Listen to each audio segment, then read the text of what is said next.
Unsure of your dream? Study abroad destination? Clear your doubts. Videsh Consult. Call 9676502888. ఈ వాపు ఉన్నారు కదా, బాధ్యత తీసుకోకుండా ఈ 6 నెలలు ఎప్పుడు కూడా అమ్మా నన్ను గుర్తు రాలేదు. ఎప్పుడు లేదు సార్. ఎందుకు అంత కసి? సాంబశివుడు అన్నదో ఎక్కువగా ఉండేవారు కాబట్టి ఆయన మీద అటాక్ చేయడానికి చాలా రకాలుగా దాడులు జరిగాయి కదా ఎక్స్చేంజ్ ఆఫ్ ఫైర్లు. ఒకటి తప్పించుకున్నారు ఏమైనా? ఒకటి గుర్తుందా? పిల్లకల దగ్గర ఆ రసుల చెరువు మీద ఈవినింగ్ ఫుల్ బ్యాచీలు 5 మంది మంచిగా వస్తారు పోలీసు వాళ్ళు. ఈడ కాదు కదా ఏపీటీ, ఇక్కడ ఎందుకు వస్తారు అని చెప్పేసి నాకు డౌట్ వచ్చింది. ఏమంటే ఇద్దరు ఇంకా అన్నలు తీసుకుపోతుంటే ఆ అన్నలు ఏమంటే నేను పోతుంటే నా ఏమంటే బ్లడ్ వస్తుంది. ఆ బ్లడ్ ఏమంటే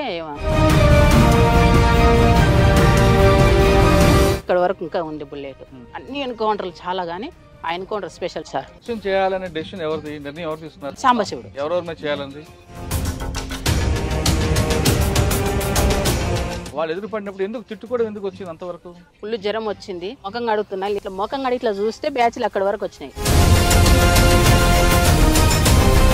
ఆయన చూడగానే వెపన్ ఇట్లా పెట్టుకొని వండుకున్నా అంతే. తను ఏమైనా చేస్తే ఫైర్ చేసుకొని చనిపోవాలి అంతే, వాళ్ళకైనా చిక్కొద్దు మనం. రమాకాంత్ గారు చనిపోవడం ఎందుకు? ఆత్మహత్య చేసుకోవడానికి కారణం? మేము ఎక్కడ ఎదిగిపోతామో అని చెప్పేసి బాగా ఒత్తిడి చేశారు మా మీద. వాళ్ళకు పొలిటికల్కు పోలీసు వాళ్ళు అది చేశారు. అదే టైంలో మా ఊర్లో ఒక అతను మర్డర్ జరిగింది. జైలు 7 నెలలు జైల్లో పెట్టారు. ఆ జైలు తర్వాత కేసుల మీద కేసులు, కేసుల మీద కేసులు, ఒక్క 40 కేసులు వేసారు సార్ మా మీద. ఆ క్రమంలో ఈ ప్రజలకు మనం ఎందుకు చేసినాము చివరికి ఇదేనా అనిపించింది నా మనసుకు.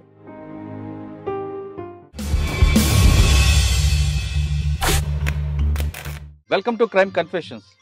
గతంలో గ్రామాల్లో పెట్టుబడిదారుల యొక్క పెత్తనాలకు లేదా అక్కడ జరుగుతున్న అరాచకాలు చూసి తట్టుకోలేక బడుగు బలహీన వర్గాల ప్రజల కోసం, వాళ్ళ అభివృద్ధి కోసం చాలామంది యువకులు అడుగుబాటు పెట్టారు. అడవిలోకి వెళ్ళిన తర్వాత వాళ్ళు నిరంతరం తమ ప్రాణాలని పన్నంగా పెట్టి తమ కుటుంబాలని, తల్లిదండ్రులని వాళ్ళకి త్యాగం చేస్తూ పేద ప్రజల కోసం చాలా కష్టపడ్డారు.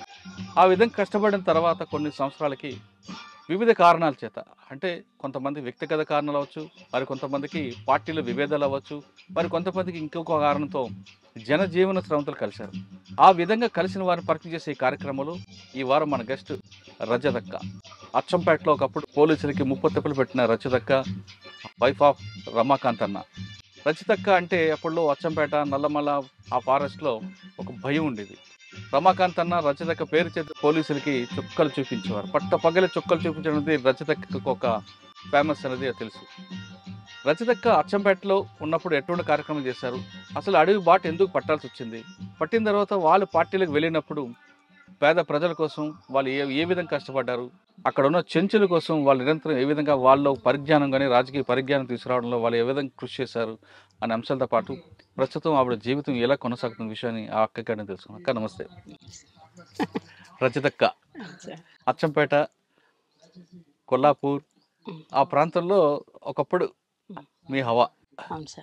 రజతక్క, రమాకాంత్ అన్న వీళ్ళందరూ పేర్లు చెప్తే చాలు భయపడేవారు. అంటే అప్పుడు పరిస్థితి ఆ విధంగా ఉంది కాబట్టి మీరు వెళ్ళారు.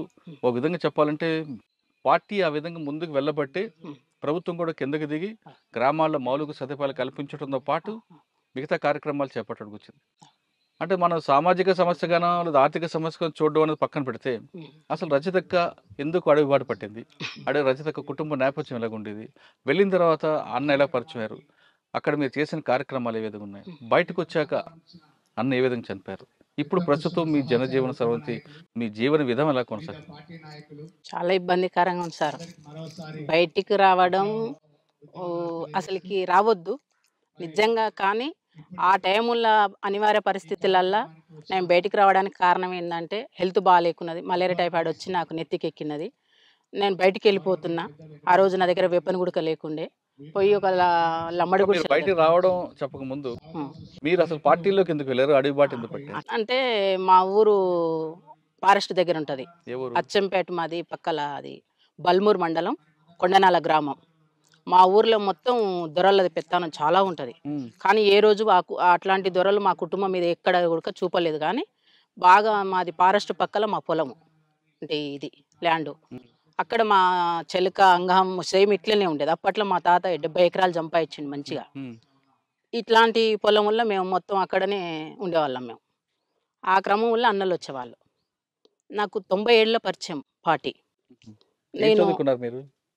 నేను 5th క్లాస్ వరకు చదువుకున్నా. ఓకే. ఇంగా 97లో పరిచయం. అప్పుడు నేను చిన్నగా ఉన్న ఇట్లా గొర్రెలు, బర్రెలు అనుకుంటా అట్లా ఇట్లా ఉంటుండేవాళ్ళం. ఇక తాత అట్లా ఉంటుండే. ఇక వస్తుంటూ పోతుంటూ ఉంటుండ్రి. అప్పుడు మాకేం తెలియదు అలా ఆట పాట వరకే.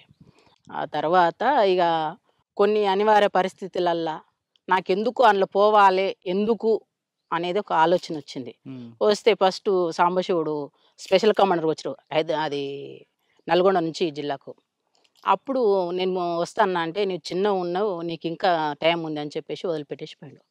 మళ్ళీ 3 years తర్వాత నేను అనుకోకుండానే ధనంకాడికి డైరెక్ట్ వెళ్ళిపోయినా. అంటే ఇంట్లో వాళ్ళే చెప్పలేదా? ఎవరికి చెప్పలేదు సార్, అంటే ఆ ఎవరికి చెప్పలేదు. భావజాలం అటు తిరిగింది, అంతే. తిప్పింది మీకు. అప్పటికే మా అన్న ఆర్ఎస్సీలో పనిచేస్తుండు. మా పెద్దన్న అప్పటికి కానిస్టేబుల్, కన్వానాలు వ్యవసాయం చేస్తారు. నాన్నకు 12 మంది మేము, అందులో నేనే చిన్నవాని. ఇది పరిస్థితి. అప్పుడు ఇంక ఎక్కడ వెళ్ళిపోయినా. పరిచయం మీకు సాంబశివుడు?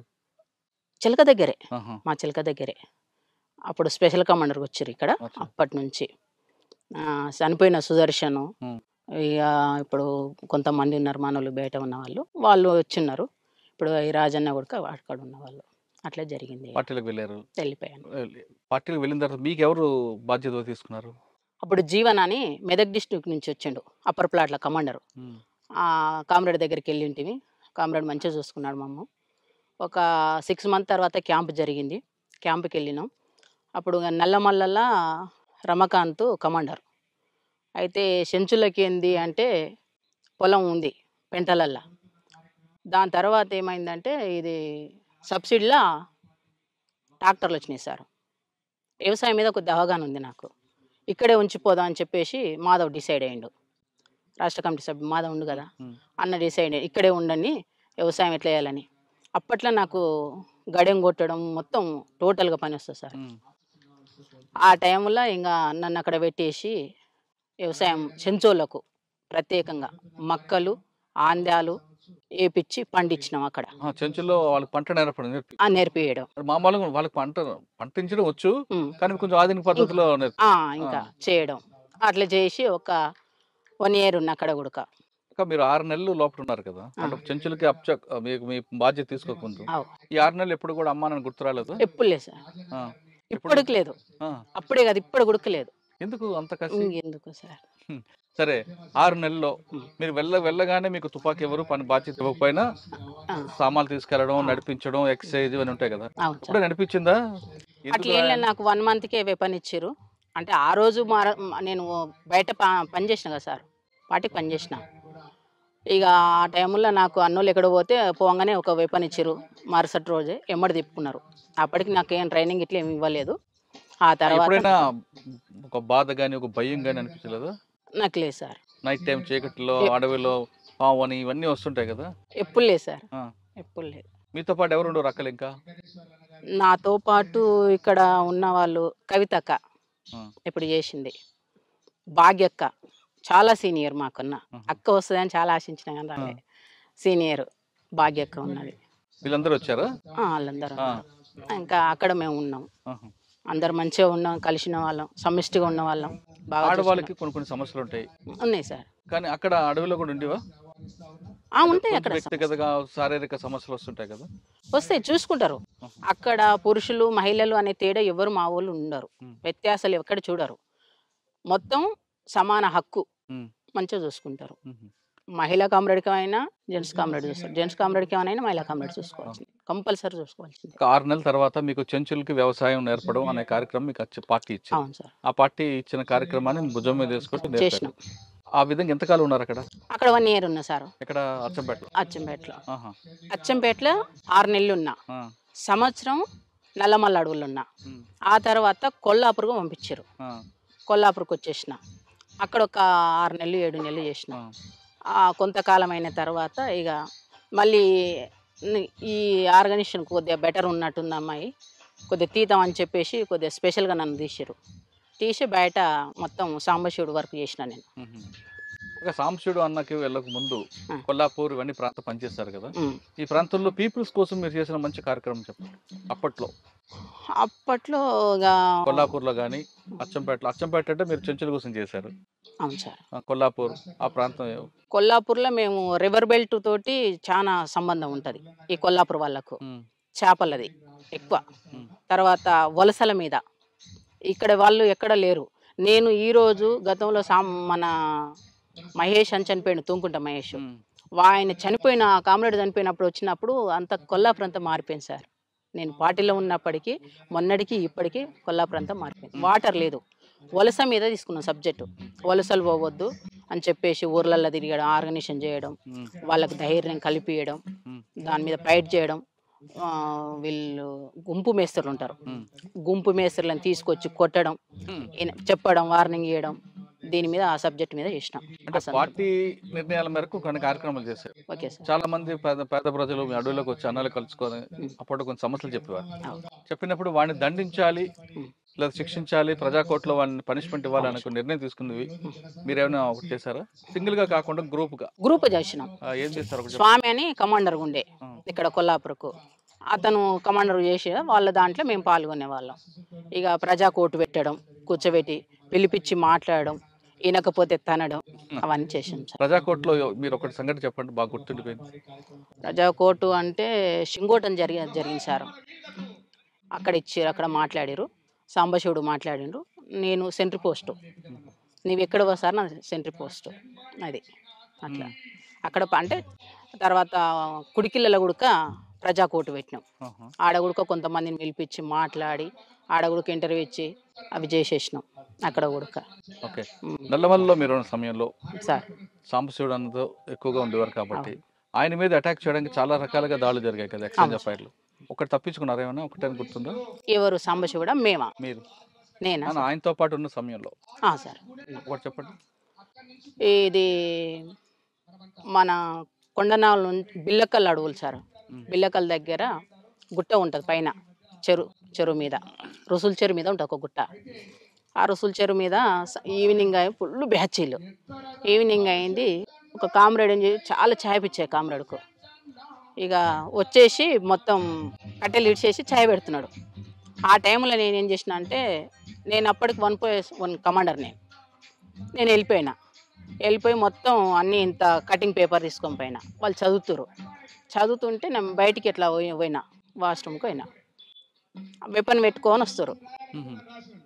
వెపన్ పెట్టుకొని వస్తుంటే ఏందబ్బా వీళ్ళు నల్గొండలా మనోళ్ళ అని చెప్పేసి నేను చూసేసిన. 2 అక్కలు సెంట్రీలు ఉండరు. కొద్దిగా అక్కలు కొద్దిగా ఏదో టెన్షన్ పడ్డరు, డౌన్ అయిపోయారు. కూర్చున్న వాళ్ళు డౌన్ అయిపోయారు, అట్లే పండుకున్నారు.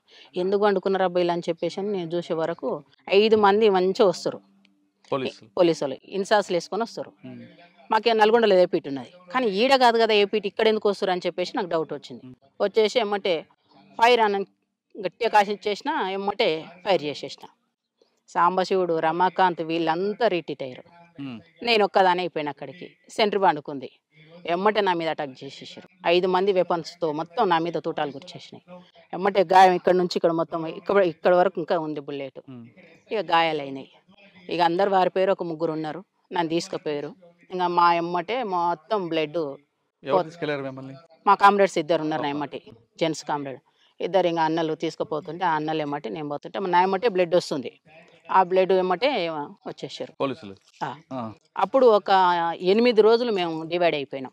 ఎక్కడోళ్ళం అక్కడ డివైడ్ అయిపోయి చాలా ఇబ్బంది పడ్డాం. ఆ ఎన్కౌంటర్లు మామూలు ఎన్కౌంటర్, అన్ని ఎన్కౌంటర్లు చాలా, కానీ ఆ ఎన్కౌంటర్ స్పెషల్ సార్. ఎందుకు అంటే ఎక్కడోళ్ళు అక్కడ విడిపోయారు, నాకు గాయమైంది.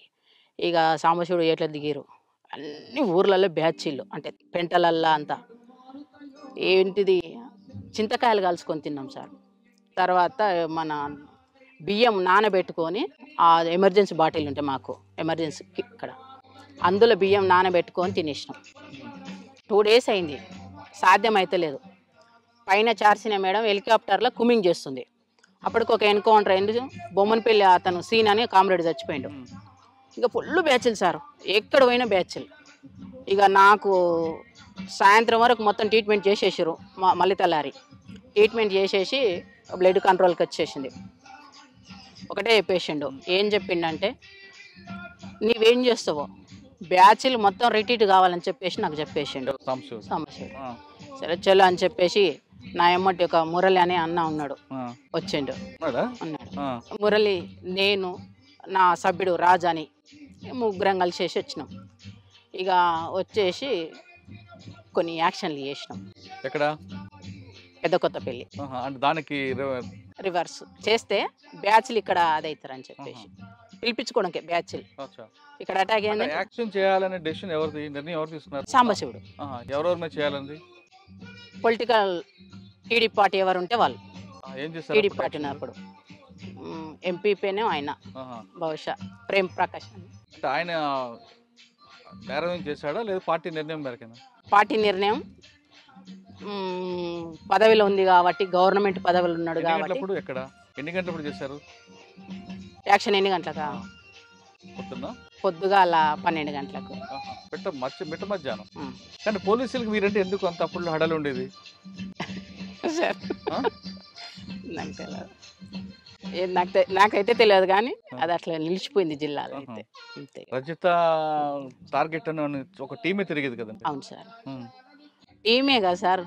రిలయన్స్ ఫోన్లో నా కోసం అచ్చంపేటలో మజీద్ సిఐ అని 200 ఫోన్లు ఇచ్చిండు. ఆహా. ఇప్పుడు ఉన్నాడు మజీద్ సార్, డిఎస్పి ఎక్కడ? హైదరాబాద్లో చేస్తుండు. ఆ. నా కోసం స్పెషల్గా పంపించిండు. ఎందుకు 200 ఫోన్లు? ఏడ కనిపిస్తే ఆడ ఫోన్ కొట్టరు రజిత అక్క, ఆ. అంతే ఉహు. ఇచ్చేసిండు. ఆ. ఎక్కడ కూడా అది కాలే అబ్బా, పోలీసులు ఇంత నిర్బంధం పెట్టినప్పుడు కూడా సార్. నల్లమలలో సాంబశివుడు కానీ మీరు కానీ తర్వాత కృష్ణన్న కానీ రమాకథ గాని ఈ విధంగా తప్పించుకున్నారు? అంటే చెంచుల సహకారమైనా లేదు? ప్రజలు ప్రజలు ఇంపార్టెంట్. ప్రజలతో మమేకం అయితే ఎవరైనా ఓడిపోతారు. ప్రజలు తలుచుకుంటే ఎవరైనా మనం చీడ పురుగులమే సార్, నాకు తెలిసినంత వరకు అయితే. ఇక నేను తిరిగే క్రమం వల్ల బాగా టార్గెట్ చేసిన్నాను, మామూలు టార్గెట్ చేయలే. ఇక ఏమంటారు దాని బ్యాచీలు రకరకాల ఎదురుబడి పీకులాడుకున్నాం గలీజ్గా. అప్పుడు నేను మావోయిస్ట్ అని మర్చిపోయినా. నేను ఎందుకు? ఎవరు? ఏ బ్యాచ్? పోలీసులు. నేను మావోయిస్ట్ అని మర్చిపోయినా. వాడు గలీజ్గా అన్నప్పుడు మనం ఎందుకు అనాలి? అసలు యాక్చువల్గా మా పార్టీలో మావోయిస్ట్ పార్టీ అని అనొద్దు గలీజ్గా. మావోయిస్ట్ పార్టీలో గలీజ్గా మాట్లాడదు. ఈ క్రమంలో అతను అంటుంటే, పోలీస్ అంటుంటే నేను కూడా వాళ్ళు ఎదురు పడినప్పుడు ఎందుకు తిట్టుకోవడం ఎందుకు వచ్చింది అంతవరకు? ఎందుకు వచ్చిందంటే నేను ఇట్లా ముఖం కడుగుతుంటున్నా. ఒకటైంది సార్, ఫుల్ జ్వరం వచ్చింది. ఇట్లా ముఖం కడుగుతున్నా, లేచి అమ్మలు వస్తా అమ్మ అన్న చిలకల కొబ్బరి చెట్టు మాడి చెట్టు ఉంది.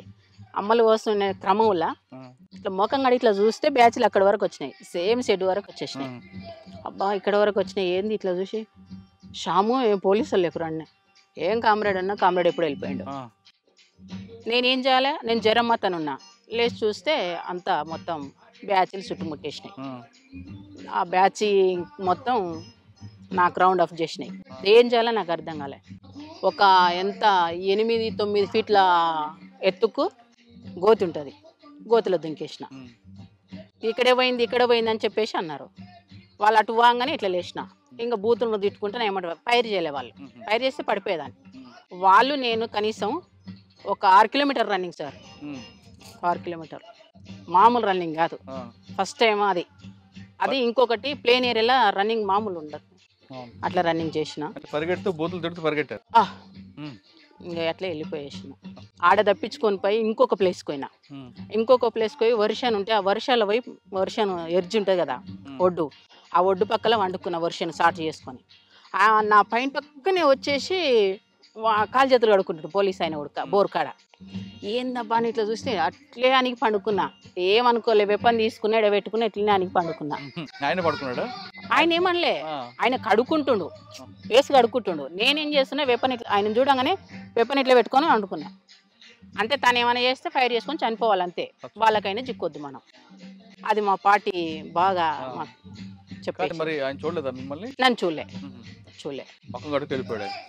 ఈయనొక్కడితో వచ్చి అక్కడ కనుమ బ్యాచ్ ఉంది, వెళ్ళిపోయారు. వాళ్ళు వెళ్ళిపోగానే కొద్దిగా అసలు ముందుకు జరిగేసి ఆ వెపన్ ఆనే పెట్టేసి మళ్ళీ ఎప్పట్లేక మామూలుగా ఊర్లోకి వచ్చేసి ఒకంత అప్పటికే 4-5 డేస్ అయింది. అన్నం లేదు, ఫుల్ ప్లేను.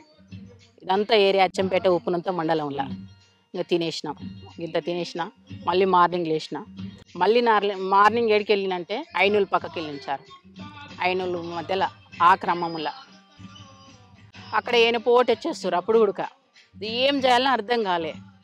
ఆ ఏనపోటు వస్తుంటే ఏం చేసిన బుడ్డ విషయం ఇదే దినం ఇదే టైం ఇంకా బుడ్డశని వీక్తున్నారు. వాళ్ళతో పాటు అట్లే బుడ్డశని వీక్కుంటా ఆ బుడ్డలు పీకిన చెత్త తీసేసి కార్బాన్ మీద వేసేసిన. స్టెన్ కార్బాన్ ఎప్పుడు నాకు తీసి దాని మీద పడేసిన. అయిపోయాయి. వాళ్ళు ఎవరో చెలుకోవాలి అనుకున్నారు. ఆ కొనాక అడిగింది. నేను ఇక్కడ మళ్ళీ ఇంకా బుడ్డశని వీక్తున్నా. సాధారణంగా ఒక దగ్గర మీటింగ్ పెట్టుకున్నప్పుడు పార్టీలో సార్ ఏదైనా ఇష్యూ రిట్రీట్ అవుతారు. మీ అందరూ మీరందరూ విడిపోతారు. అవును సార్. విడిపోయిన తర్వాత ఎక్కడెక్కడికి వెళ్తారు? అందరూ కలిసి పరిగెట్టరు. అవును. వాళ్ళు మీ అందరూ ఎక్కడ కలుస్తారు? కలవాలనుకుంటే ఏం ప్లాన్ ఏంటి? ఏ పిట్ పెట్టుకుంటాం సార్. ఇప్పుడు ఈ ఏరియా ఉంది, ఈ ఏరియాలో ఈ షెడ్ ఉంది, ఇక్కడికి రాండి అని, లేదా రోడ్డు పాయింట్ మీద ఆ పలానా చోటకు పలానా రోజు పలానా టైమింగ్ 2 ఉంటాయి. టైమింగ్లు రోజు ఒకటే టైమింగ్ 2, 1టికా 12టికన్నా. 12టికి మిస్ అయితే 1టికి రండి అంతే. ఇది మిస్ అయితే మళ్ళీ ఆల్టర్నేట్ ఇంకొకటి పెట్టుకుంటాం. అక్కడికి వెళ్తాం. అక్కడికి వెళ్ళినప్పుడు ఆడ పికప్ చేసుకుంటాం. అట్లా కలిసి ఒకేసారి కలిసి వెళ్ళడం అనేది కష్టం కదా. కష్టం. పోలీసులు ఎన్కౌంటర్ అయినా పిడిపోతుంది సార్. తర్వాత ఇంకొకటి, అప్పుడులో మీకు బాగా పోలీసు ఎవరు ఎక్కువగా మీకు ఇబ్బంది పెట్టేది? నల్లమలలో రకరకాల ఆఫీసులు పనిచేశారు. ఇప్పుడున్న శ్రీనివాసరెడ్డి సార్. కొత్తకోట శ్రీనివాసరెడ్డి సార్. ఆయన బాబుని రెస్పెక్ట్ చేసినప్పుడు. అవును సార్. వైఎస్డి రాజేష్ కుమార్. ఓకే. తర్వాత వైఎస్డి లడ్డు వచ్చినాడు. తర్వాత మన మేడం చారుసీన మేడం. ఈ నలుగురు మీకు బాగా టైట్ చేస్తారా? బాగా టైట్, మామూలు టైట్ కాదు. శ్రీనివాసరెడ్డి ప్రేలను అంతా ఎన్కౌంటర్లు అయినాయి. ఇక మేడం ప్రేలను కొద్దిగా అందరినీ ప్రజలకు రాగుంజి బయటికి రప్పించింది. ఆ ప్లాన్ చేసినాము. దానివల్ల చాలామంది సరెండర్ అయ్యారు. ఇంకొకటి నిర్బంధం కూడా ఎక్కువైంది సార్. వాస్తవంగా నిర్బంధం ఎక్కువైంది, కమ్యూనికేషన్ తెగిపోయింది, నాయకత్వం అంతా ఏఓబి వెళ్ళిపోయారు. మాకు ఎవరు లేని పరిస్థితి ఏర్పడ్డది. ఇంకంతా చిల్లంబల్లమైంది. కోనాపూరి సాంబశివుడితో పాటు తమ్ముడు రాములు ఎప్పుడైనా మీకు ఎదురుపడ్డాడు? చర్చలప్పుడు ఏపీటీ నేనే ఇదే ఏరియాలో తీసుకొచ్చిన. ఈ ఏరియాలో అమ్మని నాయనని అన్నని చర్చలప్పుడు. ఆ తర్వాత సరే, పార్టీ విప్లవం పక్కన పెడితే మీ ఇద్దరి మధ్య వివాహం ఎలా జరిగిందమ్మా? రమాకాంతానికి మీకు పరిచయం ఎక్కడ? నేను కొల్లాపూరు సభ్యురాలుగా వచ్చిన సార్. అంటే డిప్యూటీ కమాండర్గా వచ్చిన. ఆ క్రమంలో తనకి ఏమనిపించిందో లెటర్ పంపించిండు. లెటర్ పంపిస్తే నేను ఆ లెటర్ ఇప్పకుండా సాంబశివుడికి తీసుకుపోయి ఇచ్చేసిన. మళ్ళీ సాంబశివుడికి పోయినప్పుడు 3 నెలలు అయింది. ఆ లెటర్ అట్లే కిట్ బ్యాగ్లో దాచిపెట్టుకొని పోయి తీసుకుపోయి ఇచ్చేసిన. కామ్రేడ్ ఇది పంపించిన లెటరు అని అంతే. అట్లే ఉండదు, మళ్ళీ పిచ్చి పిచ్చిగా రాయారు. మంచిగానే మీరు చదువుకోండి, తినండి, శత్రువుకి ఎక్కడ భయపడకండి అని చెప్పేసి కొన్ని అంశాలు మంచిగా ఇచ్చేస్తారు. ఇక అట్లా రాసిండు. తీసుకుపోయి చూపిస్తే ఇట్లా చెప్పిండు. అట్లా రాసిండంటేనే దాని అర్థం మన మీద ప్రేమ పుట్టిందని దాని అర్థం. అంతేగా. ఆ క్రమంలో తను ఆ కామ్రేడ్ పిలిచిండు. ఏంది రమాకాంత్ ఇట్లా అంటే, అవును కామ్రేడ్ అని చెప్పిండు. మరి నీదేంది అభిప్రాయం అన్నాడు. నాకు లేదు సార్, నాకు అలాంటిది లేదు కామ్రేడ్, కొంత టైం ఇవ్వండి నాకు, కొద్దిగా నేను ఒక పొజిషన్కి వెళ్ళినాక చేసుకుంటా అని చెప్పేసి అనుకున్నా. కొద్దిగా చూడండి అని అన్నాడు. లేదని చెప్పేసిన. ఆ తర్వాత మళ్ళీ ఒక 6 months తర్వాత మళ్ళీ కూర్చోబెట్టి మాధవు, సాంబశివుడు, గజ్జి శ్రీశైలం, సంతోష్ చంపేశారు. వీళ్ళు 3 కూర్చోబెట్టి నాకు కర్య నరసప్ప, వీళ్ళు 4 కూర్చోబెట్టి నాతో మాట్లాడారు. మాట్లాడితే కొద్దిగా టైం ఇవ్వండి సార్ అని చెప్పి, కామ్రేడ్ అని చెప్పేసిన. సరేలే అని చెప్పేసి అన్నారు. ఇంకా ఆ టైంలో కూడా నాకు వద్దనిపించింది. నా పట్టుదల ఏంటంటే ఒక జిల్లా సెక్రటరీగా అయినాక నేను పెళ్లి చేసుకోవాలనేది నా పట్టుదల అది. కానీ అనివార్య పరిస్థితులలో కమాండర్లనే నేను పెళ్లి చేసుకున్నా. కమాండర్ స్థాయికి వెళ్ళిపోయినాక, అంటే కమాండర్ అది చేసుకున్నారు. ప్లాటూన్ సెక్షన్ కమాండర్ ఉడిమిల్ల దగ్గర సార్.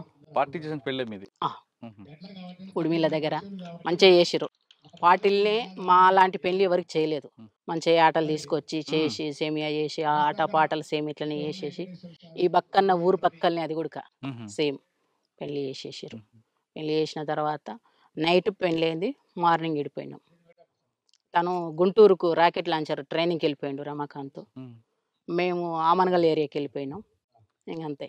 మళ్ళీ ఆయన ఒక 3 నెలల తర్వాత వచ్చిండు. 3 నెలల తర్వాత వచ్చి ఒక 5 days కలిసి ఉన్నాం. ఆ తర్వాత మళ్ళీ నన్ను బయటకు పంపించేసారు.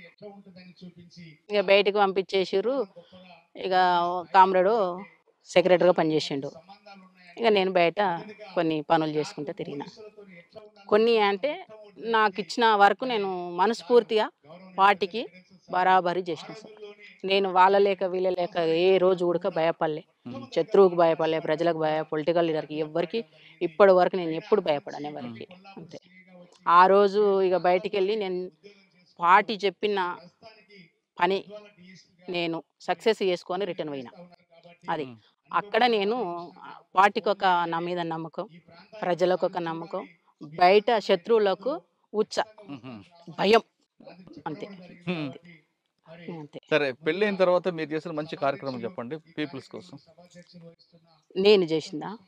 నేనంటూ సపరేట్గా ఏం చేయలేదు. పార్టీ కలిపి పార్టీకి సభ్యులతో కలిపి పార్టీ సభ్యులతో పాటు నేను చేసిన, తోటి కామ్రేడ్స్ ఏది చేస్తే అది చేసిన. అంటే ఒక యాక్షన్ చేసిన తర్వాత ఎప్పుడైనా బాధపడ్డారా? ఏం లేదు సార్, నేను ఎప్పుడు బాధపడలే. ఇప్పుడు కూడా ఎన్నో కష్టాలు ఎదుర్కొంటున్నా. అందుకే ఇంతమంది నాకు ఆదర్శంగా ఉంటారు. ఏ రోజు కూడా నేను బాధపడలే. అన్యాయంగా చంపాను అని ఎప్పుడు బాధపడలేదా? లేదు, నా యాక్షన్లు అయితే ఇప్పుడు అట్లా.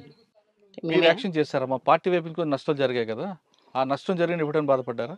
పార్టీ వైపు అనుకున్నప్పుడు ఈరన్న సార్ అని ఒటవర్ల పెళ్ళి ఆ నాయనని చంపినప్పుడు బాధపడ్డాం. నేను కూడా వ్యక్తిగతంగా బాధపడ్డా. ఎందుకు అంటే ప్రతి ఏపీటీకి తనకు నన్ను పంపేవాళ్ళు. తను దగ్గర ఎవరు వచ్చేవాళ్ళు? రాష్ట్ర కమిటీ, జిల్లా కమిటీ, బయట ప్రజా సంఘాలు. ఆ నాయన ఒక పెద్ద షెల్టర్ నిజం చెప్పాలంటే. ఇక ఏదో అనివార్య పరిస్థితులల్లో మనోళ్ళకి ఏదో అర్థం కాని పరిస్థితులల్లో వేరే కామ్రేడ్ ఇక్కడ వచ్చినాడు. ఆ గోండు వాళ్ళు కొద్దిగా భాష తేడా. ఏం జరిగిందో చనిపోయినాక పేపర్ వస్తే సాంబశివుడు మేమంతా షాక్ అయిపోయినాం. ఏంది ఇట్లేందుకైంది ఇట్లేందుకైంది. ఇమ్మీడియట్గా ఎప్పుడో ఉన్న ఏపీటీకి ముందుగా అతను అడ్వాన్స్ పోయి చెప్పేసి మా తప్పు అని చెప్పేసి ఇంటర్వ్యూ ఇచ్చినాం సార్ మేము. ఈరన్న సార్ని చంపింది తప్పని ఇంటర్వ్యూ ఇచ్చినాం మేము. ఎవరు చంపింది? భగత్ అని ఇక్కడ జిల్లా సభ్యుడు, ఆయన ఆ ప్రాంతంలో అప్ప చెప్పిండ్రు. రమకాంత్ ఇక్కడ తీసుకుండు. ఆ క్రమం వల్ల అట్లా జరిగింది. అప్పట్లో జరిగిన కొన్ని పోలీసులు ఇల్లు కానీ లేదంటే ఎక్స్చేంజ్లు బ్లాస్టింగ్లు మీ ఉన్నారా? అవునా సార్, మననూరు దాడిలో ఆ ఎన్కౌంటరు ఆ దాడిలో ఏమైందంటే అందులో మాకు ఇచ్చిన ఇన్ఫర్మేషన్ ఏంటంటే ఒక సెంట్రీ ఉంటుంది, వెపన్స్ అంతా సైడ్కు ఉంటాయని చెప్పేసి నేనే మ్యాప్ తీసుకుపోయిన ఉడక నేనే అక్కడ మ్యాప్ తీపించుకొని 1 days అక్కడ ఉండేసి నేను తీసుకొని వెళ్ళిపోయినా. అదే మ్యాప్ని బట్టి మేము ప్లాన్ చేసుకొని దాడికి ఒక 3 రోజులు 4 రోజులు రిహార్సల్ చేసినాం దాడి ఎట్లా వేయాలని చేసి వెళ్ళిపోయినాం. ఆ వెళ్ళిపోయే క్రమంలో ఏ సెక్షన్ A1 నేనే, అంటే ఫస్ట్ వెళ్ళిపోయే టీం. అక్కడికి వెళ్ళిపోయే వరకు ఉంది సెంటర్ ఉందని నేను కాషన్ ఇచ్చేసిన. ఆయన ఏం కాదు ఫైర్ అని చెప్పేసి మైక్ పెట్టేసిండు. ఆ మైక్ ఎట్లాంటిది ఇప్పుడు కూరగాయలను గట్టి అరుస్తారు, ఆ మైక్ మేము తెచ్చేసుకున్నాం అప్పటికే. ఆ దాడేపడికి ఆ మైక్లో చెప్పేస్తుండు సాంబశివుడు. ఎక్కడ సెంట్రీ ఉన్నారు? మీద పోలీస్ స్టేషన్ మీద పైన. ఓకే. అక్కడికి వెళ్ళాక ఫైర్ అయింది. ఫైర్లు చేసి మొత్తం ఇంకా ఒక 1 minute అయితే అతను దుంకుతాం గోడకు. ఫస్ట్ నేను దుంకేసిన, నా తర్వాత కిరణ్ దుంకిన తర్వాత నెక్స్ట్ కామ్రేడ్కు గొంతులో తూటపడ్డది సార్. గొంతులో తూటపడి ఎన్నుబొక్క కాడ వెళ్ళింది, స్పాట్లో చనిపోయిండు. ఇంకొక కామ్రేడు ఇప్పుడు కొల్లాపూర్ కమాండర్ వేసిన స్వామి అన్న కదా, ఆ కామ్రేడ్కు తొడకు పడ్డది. ఇద్దరు మాదికే అయిపోయారు. ఇక మేమేం చేస్తాం, మేము అడ్వాన్స్ కాలేకపోయినాం, రిటీట్ అయినాం. మాతో పాటు ఏ సెక్షన్ రిటూట్ కొద్దిగా అటు ఇటు కాగానే B సెక్షన్ ఎక్కిపోయింది, C సెక్షన్ అడ్వాన్స్ కాలేకపోయింది. దాడి ఫెయిల్ అయింది. అదేవిధంగా అమరాబాద్ పోలీస్ స్టేషన్ మీద కాదు, సిలిండర్ గోదాం సున్నిపేట దగ్గరలో పోలీస్ స్టేషన్ మీద అటాక్ అవుట్ పోస్ట్ మీద చేశారు కదా, ఊకే ఫైరింగ్. అవి మన్నూరు పోలీస్ అవుట్ పోస్ట్ మీద దాడి, అది ఒక సెంటర్ పైన ఉంటారు. తర్వాత పక్కా పోలీస్ స్టేషన్ వచ్చింది కదా, అక్కడ పోలీస్ స్టేషన్ తీసాను అట్లా. అవును, అచ్చంపేట పెట్టేట్లా సార్, అట్లా జరిగిపోయింది కదా. మా పెళ్ళి అయింది, పార్టీలో ఉన్నారు, యాక్షన్లు అన్నీ జరిగాయి కదా, మరి ఎందుకు వచ్చారు? బయటికి రావడానికంటే అందరు అప్పటికి సలెండర్ అయింది సార్. మేము 4 కామ్రేడ్స్ ఉన్నాం, 4 ఇట్లా నేను నా భర్త ఉన్నాం. ఆ క్రమంలో నాకు బాగా టైఫాయిడ్ మలేరియా వచ్చేసింది. నన్ను సీరియస్గానే ఒక 3 నెలలు లోపడిగానే ఉంచుకున్నారు, బయటకు పంపలే. ఎందుకంటే ఈమె సీరియస్ బయటకు పోతే మళ్ళీ తిరిగి చంపేస్తారు అనేది ఒక బాగా ఉన్నది. పంపలేదు. చివరికి రమాకాంత్ ఏం చేసిండు, హెల్త్ అన్న బాగా చూపించుకొని డెన్నులను ఎక్కడన్నా పెడదాం అని చెప్పేసి పంపించిండు. పంపించేస్తే అచ్చంపేట ఏరియాలోకి వచ్చిన. వాళ్ళు లంబడోళ్ళు వాళ్ళ గుడిసె దగ్గర ఉన్న వాళ్ళే స్నానం చేయించారు. జ్వరం కాదు, రొట్టిచ్చిర్రు, తిన్నా, కూర్చున్నాక అమ్మ టైం అవుతుంది మరి పోదాం హాస్పిటల్ కన్నా. అమ్మ పొద్దుగాల తొలకపోతున్నది, ఆ లంబడోళ్ళ అమ్మ బిడ్డ చెల్లెలు. ఆ పిల్లని మారిందని మాకు తెలియదు. పండుకున్నాం కరెక్ట్ 4 గంటలకు వచ్చేసారు పోలీసు వాళ్ళు. 4 గంటలకు వచ్చేసి మంచం వేసారు. మంచం మీద నేను పండుకున్నా. వచ్చేసి వెపన్ ఇట్లా పెట్టేసారు, ఇట్లా ముఖం మీద చెదర్ తీసారు. ఇట్లా బెడ్షీట్ తీయంగానే ఇట్లా చూస్తే అన్ని వెపన్సే కనిపిస్తున్నాయి. వెపన్స్ కనిపించే వరకు ఇట్లా లేచి చూసే వరకు ఇక పోలీసు వాళ్ళు ఏమనలేదు సార్. ఎవరు మీరంటే నువ్వు లేవు అని అంటూ మా సభ్యుడు ఒకడు వచ్చిండు. అట్లా నువ్వు లేవు అక్క అని లేచిన. ఏం లేదు అక్క అని. సరే ఈయనే ఉండండి, ఇంటికి వచ్చిరన్న. ఏమనలే, ఏంటికి రాలేదు, మళ్ళీ ఎందుకు వెపన్స్ తీసుకుని వచ్చినావు అని చెప్పేసి అన్న. లేదక్క అని అబ్బాయి అన్నాడు. సరే ఈయన నిలబడరా అని చెప్పేసి అన్నాక వాళ్ళు ఏమనుకున్నా అంటే జ్వరం ఉంది, ఈమె ఎక్కడ పోతుంది అని అనుకున్నారు పోలీసులు. అంతే, నిర్లక్ష్యంతో ఉన్నారు. ఇక గిరిబాబు ఎస్ఐ కొట్టండి అంటూనే ఉండు, కానీ కొట్టలే. వాళ్ళు కొట్టొద్దనే ఉన్నట్టుంది ప్లాన్. ఇక ఏమనలేదు, గుడిసె స్టార్ట్ చేసుకున్న ఒకటే పరారు, అంతే. పరారైనా ఇక ఆ జ్వరం మొత్తం ఎక్కడ పోయినా నాకు తెలియదు. 4 days అసలుకి నేను ఎక్కడో ఏం చేసినా నాకే తెలియదు సార్. అప్పటికి మేము బాగా ఇబ్బందులు ఉన్నాం. మళ్ళీ పొయ్యి వచ్చేసి బిల్లకంట్ల ఆ పోలీసులు దారిలో వండుకుంటే అక్కడ మొత్తం మా రిలేషనే మొత్తం వచ్చేసి ఎవరు ఇక్కడ వండరు, ఎవరు చంపేసిపోయారు అని. చివరికి వస్తే నేను అక్కడ మా అన్న ఉన్నాడు, మా మేనబావ ఉంటాడు. వాళ్ళిద్దరు పోటు వచ్చేసారు. చూసినాక ఎవరు మీరంటే ఏమంటలేను. ఇంకా చివరికి తీసుకెళ్ళారు ఇంటికి తీసుకెళ్ళి ఏమైందమ్మా ఏమైందని. ఏం లేదు, ఇంటి గుడిక తీసుకుపోలేదు వాస్తవంగా. అక్కడ వాళ్ళ గుడిసె ఉంటుంది, గుడిసె దగ్గర కూర్చోబెట్టారు. వీళ్ళు తీసుకొని పోతుంటే అక్కడ నుంచి పోలీసులు వచ్చేసారు, గుడిసెని రౌండప్ చేశారు. అంతే, ఇక ఏం మాట్లాడలేదు, రౌండప్ చేశారు. ఇక మా అన్న అంటుండు, మా చెల్లెని చంపకండి, వచ్చింది మేము చెప్తాం సార్ అని మొత్తుకుంటాడు. ఏం చంపముకో లక్ష్మి, ఎందుకు బాధపడతావు ఆగు అని చెప్పేసి అన్నారు. అంతే, ఇక తీసుకొని పైనకి తీసుకొని కొద్ది దూరం నడిపించారు. 4 కిలోమీటర్లు నడవాలి, వెహికల్ ఉండదు అక్కడ.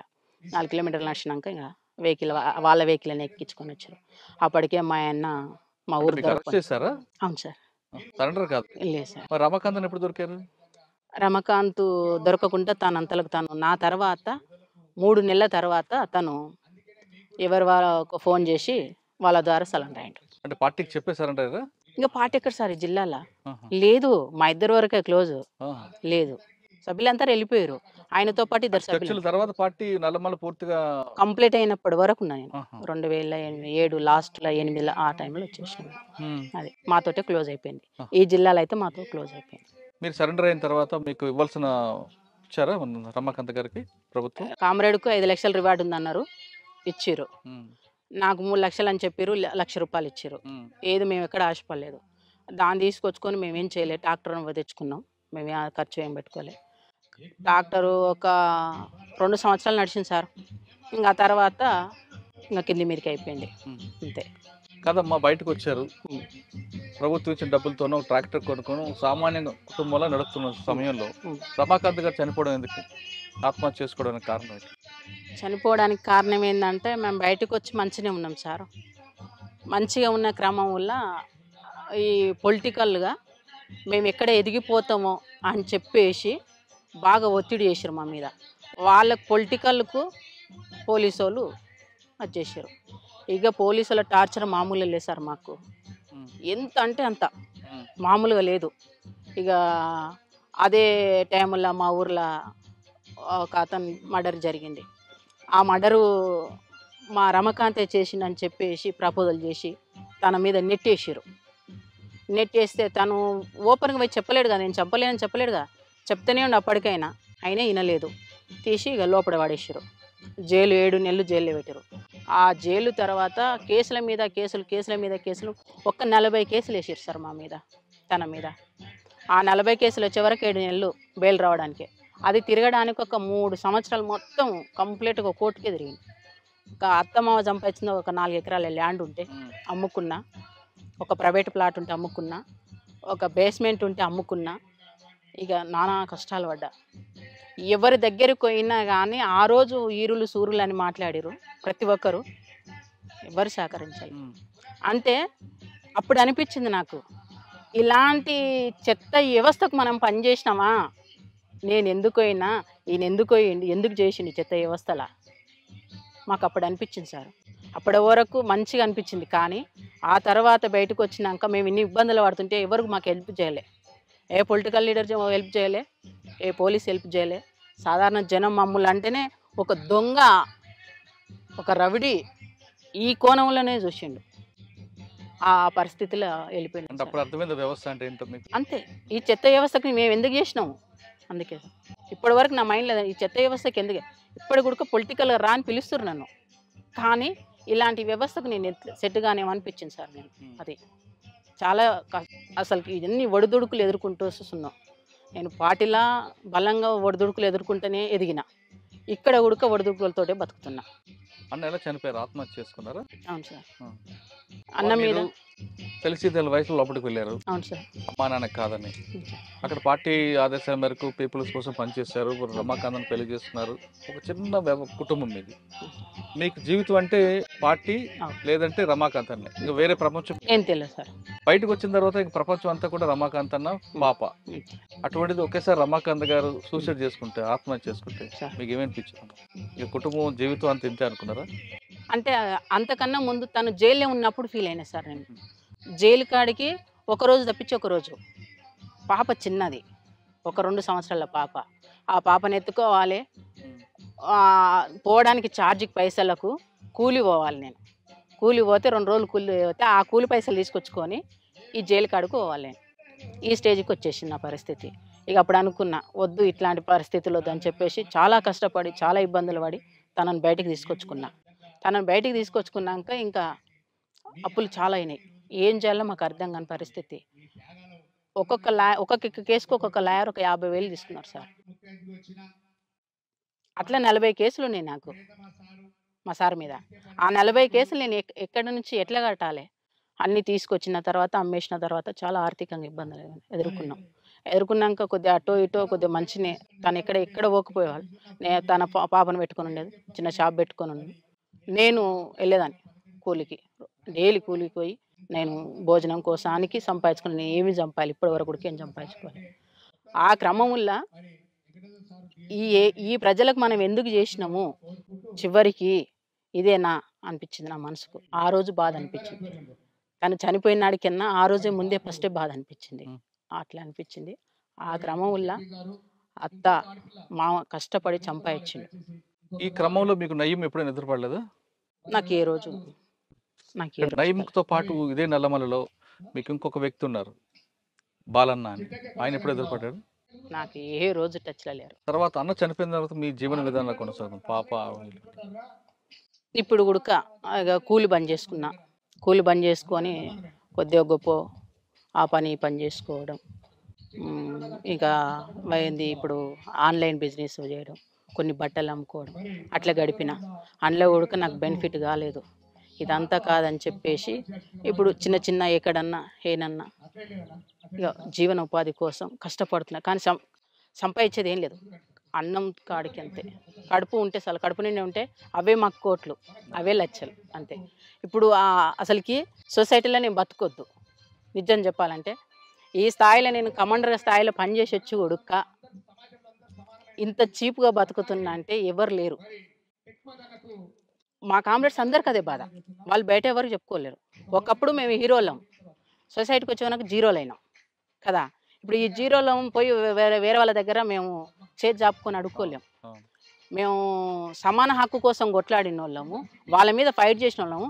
చివరికి వస్తే వాళ్ళని అడుక్కో అంటే మాకెంత చీప్ అనిపిస్తుంది. మైండ్ ఒప్పుకుంటుంది సార్? ఒప్పుకోదు. కాబట్టి అదా ప్రాంతాల పెళ్ళాలు మగండ్లు బాగా ఇబ్బంది పడి తర్జనగా బతుకుతుండ్రు. ఇక నా కొడుకు అదే పరిస్థితి. ఎవరికి ఇంట్లో ఆస్తులు లేవు, పాస్తులు లేవు. ఆ పూటకు బతికితే చాలనే ఫీలింగ్ అందరికి ఉంది. అంతే సార్. మా పరిస్థితి చెప్పొద్దు. ఇప్పటివరకు ఏ గవర్నమెంట్ సహకరించలే. ఏ రాజకీయ నాయకుడు వచ్చి మీకు మేము అండదండాలు ఉంటామని మాట్లాడలేము మనతో. నీకెందుకమ్మా మేమున్నా అని ఏ పోలీసు వాళ్ళు అనలే. ఇంకా ఒక రాయి వేసిరు గోతిలో పడితే, కానీ ఒక చెయ్యితో ఇచ్చి మమ్మల్ని బయటికి తీయలేదు ఇప్పుడు కూడక. ఇప్పుడు నేను నోరిప్పితే నా మీద ఇట్లా చేయడానికి ఉన్నారు అని ఉంటున్నా. ఎట్లున్నా నన్ను ఎవ్వరు ఏం చేయలేరు, అది గ్యారంటీ. ఎందుకంటే నా దగ్గర ఆస్తులు లేవు, పాస్తులు లేవు. బతుకుతున్నా అంటే కేవలం నా బిడ్డ కోసం బతుకుతున్నా, అది వాస్తవం. చివరిగా చెప్పమ్మా, ఇప్పుడున్న సమాజంలో మీరు అన్నట్లుగా వీళ్ళ కోసం మనం పని చేస్తావా అని ఒక మాట అన్నారు మీరు. ఇప్పుడున్న యువత కూడా అదే రకంగా వెళ్తున్నారు. ఇప్పుడు చూస్తున్న యువతకు చూస్తున్న మీకు ఏమనిపిస్తుంటుంది? ఇప్పుడున్న వాళ్ళు వీళ్ళంటి వాళ్ళు ఒక లక్ష్యం కోసం వెళ్ళారు, ఇప్పుడు వాళ్ళందరూ కూడా వేరే వేరే మార్గాల్లో వెళ్తున్నారు. ఏ మార్గాల వెళ్ళినా ఏమి చేసినా కానీ కమ్యూనిస్ట్ పార్టీ అంతా బలంగా ఎవరు చేయరు కదా.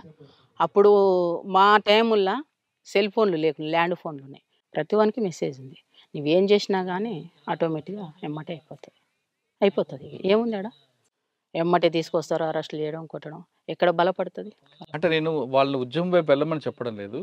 ఇప్పుడు కొంతమంది యువత ఒక పద్ధతి పాడు లేకుండా, ఒక బాధ్యత లేకుండా పెరుగుతున్న యువతకి మీరు ఇచ్చే మెసేజ్ ఏంటి?